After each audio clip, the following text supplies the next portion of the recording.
तो हेलो दोस्तों, मैं हूं आपका दोस्त और होस्ट सुनील और आप सुन रहे हैं सुनील हॉरर स्टोरी। कहानी को देखने से ज़्यादा सुनने में मज़ा आता है, तो आपने हेडफोन लगा लीजिए। कहानी शुरू करने वाले हैं। कहानी रहस्यमय प्लाट के बारे में है। तो कहानी शुरू करते हैं। मैं हमेशा से ही एक सामान्य जीवन जीता आया हूँ और मैं अपने परिवार के साथ शहर में ही रहता हूँ। हमारा परिवार छोटा सा है और बहुत ही खुशहाल है। मेरे परिवार में मैं और मेरे माता पिता और एक छोटी बहन है। हम एक सभी साधारण परिवार थे, मिडिल क्लास। हमारा जीवन रोज़मर्रा की ज़रूरतें और सपनों के इर्द गिर्द घूमता रहता था। मेरे पिताजी एक सरकारी कर्मचारी थे जिनकी नौकरी तो थी लेकिन ज़्यादा कमाई नहीं थी। मेरे पिताजी अनुशासन प्रिय और सख्त स्वभाव के थे, लेकिन वह हमारे भले के लिए ही हमें डांटते थे। मेरी माँ गुणी थी और हमेशा हमें कुछ ना कुछ अच्छा पिलाती और हर समस्या का हल निकालती थी। मेरी माँ की गोद ही हमारे लिए सबसे सुरक्षित जगह थी। मेरी छोटी बहन स्नेहा मुझसे तकरीबन 7 साल छोटी थी।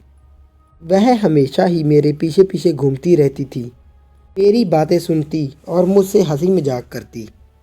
हमारा घर शहर के बाहरी इलाके में था। ये एक मेरा घर पुराना था, लेकिन हमारा घर छोटा होने के बावजूद भी लेकिन हमसे एक अलग तरह की गर्माहट थी, शायद माँ की देखभाल की वजह से। मेरे स्कूल के और कॉलेज के दिन यहीं बीते। समय के साथ मैंने पढ़ाई पूरी की और नौकरी की तलाश में लग गया। कुछ ही वक्त तक मुझे इधर उधर घूमते फिरते आखिरकार मुझे एक बड़ी कंपनी में नौकरी मिल गई, लोया प्लाट में। लोया प्लाट शहर से थोड़ा दूर और सुनसान इलाके में स्थित था। यह एक नया और डिजिटल प्रोजेक्ट था जो फ्यूचर में काम आने वाला था और मुझे वहाँ सुपरवाइज़र के रूप में काम करने का मौका मिला था। ये मेरे लिए गर्व और बहुत बड़ी बात थी, क्योंकि यहाँ बहुत ही अच्छा था और मेरे करियर के लिए भी फ़ायदेमंद था। लेकिन जब मैंने पहली बार इस प्लाट को देखा तो मेरे भीतर एक अजीब सी बेचैनी हुई। ये एक विशाल इमारत थी, बिल्कुल वीरान और अजीब थी। ये चारों ओर एक अजीब सा धुंध सी फैली रहती थी। दिन के उजाले में भी ये जगह डरावनी सी लगती थी, लेकिन मैंने सोचा कि ये मेरा सिर्फ एक इत्तेफाक या वहम है। नौकरी मेरी ज़रूरत थी और मैं अपने परिवार के लिए इसे छोड़ भी नहीं सकता था ना। मेरे पहले दिन के बाद जब मैं नौकरी से घर लौटा तो मेरी माँ ने मुझे प्लाट के बारे में पूछा। मैंने अपनी माँ से कभी कोई बात नहीं छुपाई थी। मैंने उसे सब बताया कि वहाँ माहौल थोड़ा अजीब सा था। ये नई जगह होने की वजह से ऐसा लग सकता है, माँ ने कहा। मेरी माँ को मेरी चिंता थी, लेकिन मेरी माँ ने ज़्यादा सवाल नहीं किया। लेकिन मेरे चेहरे पर तो हल्की सी चिंता थी। शायद माँओं को अपने बच्चों के लिए एक अनहोनी अनुभव होती है पहले से ही। मेरी माँ ने सिर्फ इतना कहा। मेरी माँ ने बस इतना कहा, अगर वहाँ पर कुछ भी अजीब लगे तो हमें बताना। नौकरी ज़रूरी है, लेकिन तुमसे ज़्यादा कुछ भी ज़रूरी नहीं है। मैंने अपनी बात को हल्के में लिया और सोने चला गया। लेकिन जब मैं रात हुई तो मेरे भीतर एक बेचैनी सी थी। लोहे प्लाट की अजीब सी इमारत, उसका सुनसान गैलियर और वहाँ का अजीब सा सन्नाटा मेरे दिमाग में घूम रहा था। मेरे साथ ऐसा पहले कभी भी नहीं हुआ था।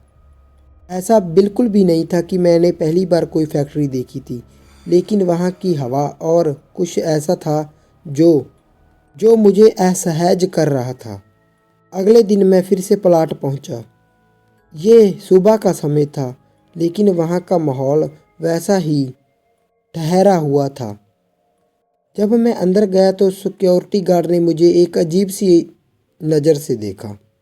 ऐसा लगा कि वह मुझे कुछ कहना चाहता हो, लेकिन फिर वो चुप रह गया हो। लेकिन अंदर ऑफिस का माहौल बिल्कुल सामान्य था। कर्मचारी अपने काम में लगे हुए थे, मशीनें चल रही थीं और सीमेंट में काम हो रहा था। लेकिन एक बात जो मुझे महसूस हुई, वह बात ये थी कि वह काम करने वाले लोग ज़्यादा बातचीत नहीं करते थे। हर कोई अपने अपने काम से मतलब रखता था, जैसे कोई अदृश्य डर उसके सिर पर मंडरा रहा हो। पहर जब हुई खाने के समय मैंने अपने सहयोगियों से बातचीत करने की कोशिश की। मैंने हल्के फुल्के अंदाज में पूछा, यहाँ का माहौल थोड़ा अजीब लगता है ना? क्या मैं ही ऐसा सोच रहा हूँ? मेरी बात सुनकर एक दो लोग हल्का सा मुस्कुराए, लेकिन ज़्यादा लोगों ने चेहरे पर एक गंभीर गहरियत थी। एक सहकर्मी राजेश, जो वहाँ कई सालों से काम कर रहा था, थोड़ा सा झिझकते हुए बोला, नया प्लॉट है, इस जगह की आदत लगने में थोड़ा समय लगेगा। उसका जवाब तो सामान्य था, लेकिन उसकी आवाज़ में हल्का सा संकोच था। ऐसा लगा कि वह कुछ छिपा रहा हो, या फिर कुछ ऐसा था जिसके बारे में कोई भी बात करना चाहता ही ना हो। शाम के समय जब मैं ऑफिस के दूसरे हिस्से में देखने गया तो मैंने देखा कि एक पूरी एक पूरी मंजिल ही खाली पड़ी थी। वहाँ कोई काम कर ही नहीं रहा था और ना ही कोई कर्मचारी खाली था।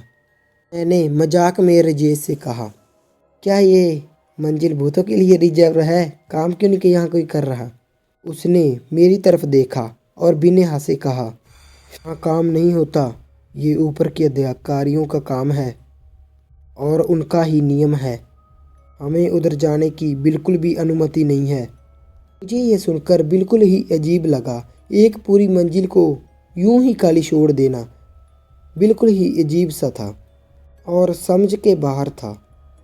लेकिन मैंने ज़्यादा नहीं सोचा, क्योंकि मुझे लगा कि ये कोई प्रशासनिक फैसला होगा। काम ख़त्म करके सारा दिन का जब मैं घर में पहुंचा तो माँ ने फिर से पूछा, कैसा रहा आज का दिन? मैंने हल्के से हंसते हुए कहा, माँ कुछ खास नहीं, बस लोग ज़रा ज़्यादा ही चुपचाप रहते हैं और वहाँ की मंजिल ऐसी है जहाँ कोई जा ही नहीं सकता। अजीब से नियम थे माँ। माँ ने थोड़ा सा रुक कर पूछा, ऐसा क्यों? मैंने अपनी माँ के कंधों पर हाथ रखा। पता नहीं माँ, प्रशासनिक की वजह से होगा, मैंने इतना कहा।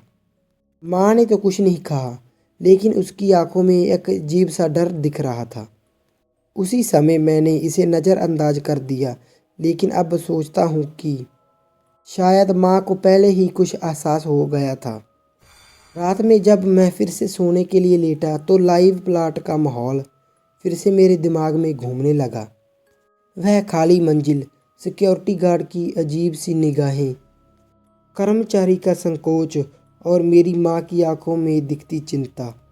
मैंने खुद को समझाया कि ये सिर्फ मेरा वहम है, लेकिन अंदर कहीं न कहीं मुझे ऐसा लगने लगा था कि कुछ तो है जो सही नहीं है। रात के तकरीबन 12 बजे थे। मैं गहरी नींद में था, लेकिन अचानक मेरी नींद खुल गई। मुझे लगा कि किसी ने मेरे पास आकर कुछ बोला हो, धीरे से। कमरे में हल्का सा अंधेरा था और खिड़कियों से आती हवा पर्दों को हिला रही थी। मैंने सोचा कि ये शायद मेरा भ्रम हो, लेकिन तभी दरवाजे के बाहर हल्की सनसनाहट की आवाज़ सुनाई दी। मैंने धीरे से हिम्मत कर कर दरवाज़ा खोला, लेकिन वहाँ कोई नहीं था। पूरी के पूरी गली ही सुनसान पड़ी थी। लेकिन सबसे अजीब बात तो ये थी कि मेरी छत के ऊपर से किसी के चलने की आवाज़ आ रही थी। ठक ठक ठक, धीमे और भारी कदमों की आवाज़। तभी मैंने दरवाज़ा बंद किया और बिस्तर पर लौट आया, लेकिन नींद टूट चुकी थी। लोहे प्लाट के बारे में कुछ तो अजीब था और अब ये डर मेरे घर तक आ चुका था। अगले दिन मैं ऑफिस पहुंचा तो माहौल बिल्कुल ही अजीब था। हर कोई फुसफुसा रहा हो, चेहरे पर हर किसी की घबराहट थी। मैंने राजेश को देखा और पूछा, क्या हुआ? सब इतने डरे हुए क्यों लग रहे हैं? उसने मेरी ओर अचानक देखा और धीमी सी आवाज़ में बोला, रवि रात को ड्यूटी पर था, लेकिन सुबह उसकी लाश मिली। मेरा दिल धड़कने लगा। क्या? कैसे? राजेश ने फिर से इधर उधर देखा और धीरे से बोला, मत छुओ। बॉडी बहुत ही बुरी हालत में थी। किसी ने उसके गले पर गहरी खरोंच डाल दी थी।